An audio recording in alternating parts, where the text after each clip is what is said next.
We're here to talk to you about public toilets during your lunch. Bon appetit. So our project was to develop a data-driven strategy to potentially expand the PitStop program. So the PitStop program is led by Public Works, and the goal is to create clean and safe facilities in the most impacted neighborhoods in the city.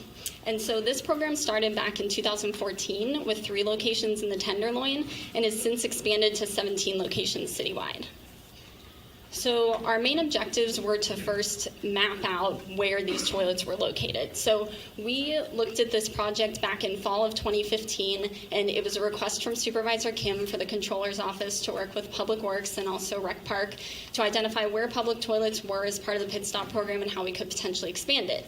And so we started that looking at the existing PitStop locations, which in fall 2015 were about 14 or so, and how we could move beyond that 14 number. And so we first mapped all of the public toilets as part of the PitStop. We looked at rec park facilities, we looked at SFMTA parking garages and other types of public facilities throughout the city. And then from there we did a data-driven approach to look at the demand. And so then based on that demand and that need and where the locations currently existed, we could see where that potential was for where locations should be. And so also as part of this, we looked at a cost analysis. And so we identified various public toilet types and what it would cost to implement them, maintain them, and staff them. Thank you, Claire. Good afternoon, everyone. The question in this case was, if the PitStop program were to expand, where should that expansion occur? And as Claire mentioned, we began by compiling a basic inventory of the public restrooms maintained by the city in the city, and as she said, this included not only the PitStop locations, but public restrooms at a variety of other locations. So this gave us a basic lay of the land, but it doesn't really tell us where additional restroom facilities should be located. And to answer that question, we considered the concept of accessibility, which is the ease by which the location of activities such as shopping, recreation, work, school, healthcare, and others can be reached from a given location. This is important for a number of reasons, but the driver in this case was that access is frequently a social justice issue, as disadvantaged populations often suffer from lack of access to needed services.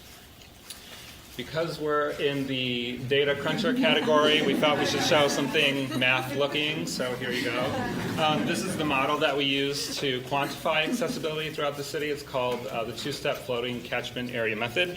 It may look a little more complicated than it really is. So if you can sort of imagine, the rectangles there are census tracts with a demand population. In this case, we used the homeless population needs census tract. And then the X is like a sample supply location or restroom. So the first step in this two-step method is for each supply location throughout the city, find all the demand locations that are within a certain threshold and compute a simple supply to demand ratio. And then in step 2, for every census tract in the city, we went around and found all the supply locations that fall within that threshold distance, and then sum up the individual supply to demand ratios that we calculated in the first step. And that resulting sum for each census tract is the accessibility level for the census tract. So through the magic of GIS, here are the results.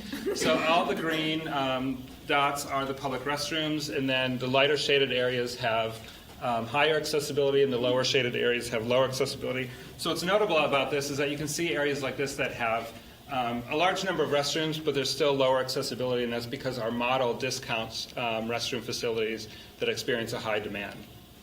So in addition to these calculations, we considered other things like requests for street cleaning through 311, as well as crime rates. And then we brought all this information together to identify a number of sort of top priority areas that they could consider for expansion.